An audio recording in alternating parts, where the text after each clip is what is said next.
The man woke up from his coma. He looks to the side with a horrified face because the old man in the next bed exudes an eerie aura all over his body. A messy beard, sharp fingernails. All this shows that he has been lying in this hospital for a long time, and no one has taken care of him for a long time. Sam rushed to the pager, but there was no answer. Sam had to sit up. He pulled the oxygen tube out of his stomach. He didn't notice that the old man next to him had disappeared. When he was surprised,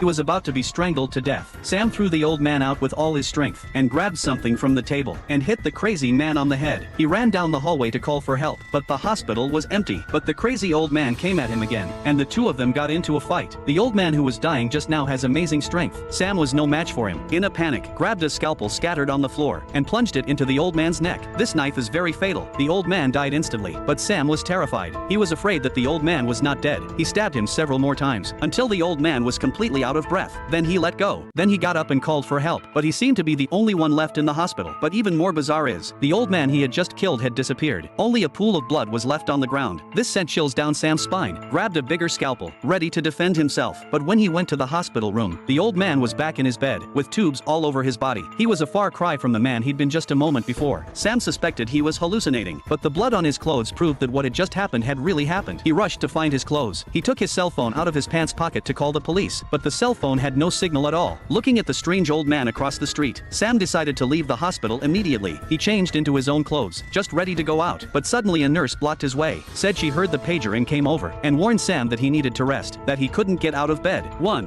Sam said he was being attacked. Sam said he was being attacked and pointed his hand at the old man, and then, bizarrely, the old man disappeared. He tried to explain to the nurse, but then he realized that the doorway was also empty. What the hell is going on here? Is he hallucinating? To find out, Sam ran to the elevator, but as soon as he pressed the elevator button, behind him, there was a loud roar. Turned back to see, the old man was chasing after him again. This is really a ghost. Seeing the old man chasing after him, Sam had to push the elevator as hard as he could. The elevator door opened just in time, and shut the old man out at the last second. But before Sam could catch his breath, there was a loud noise from above. The old man climbed to the top of the elevator. Sam rushed out of the elevator. Then he found N4 stand, ready to fight, but he looked around for a long time, but the old man did not follow him. Sam's nerves finally relaxed. He fell to the ground in a heap, trying to remember what he'd done to get here. All he remembered was a car accident on the way to work. The driver was killed instantly, and I was seriously injured. The police showed up just in time. I was taken to the hospital, but I didn't expect to wake up to such a strange thing. When Sam was puzzled, there was another scream in the corridor. The woman wanted to do a cosmetic surgery, but when she looked up, she realized that both doctors had no faces. However, the anesthesia in her body also began to take effect. Finally, the woman fell into a deep sleep. When she woke up again, the two faceless doctors were long gone. Next to them was a girl who had been successfully operated on. Then another, one at her feet. The woman screamed.